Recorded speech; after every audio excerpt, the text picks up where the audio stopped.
ॐ मित्राय नमः। ॐ रवये नमः।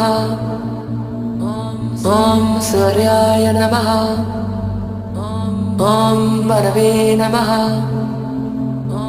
ॐ खगाय नमः। ॐ पुष्णे नमः। ॐ हिरण्यगर्भाय नमः। ॐ अर्चये नमः। ॐ मर्याय नमः। ॐ सवित्रे नमः। ॐ अर्काय नमः। ॐ भास्कराय। హాయ్ ఫ్రెండ్స్, మా ఫ్రెండ్ చూడండి సూర్య నమస్కారాలు ప్లస్ ఆసనాలు వేస్తుంది. ఇది మిత్రాయ నమః.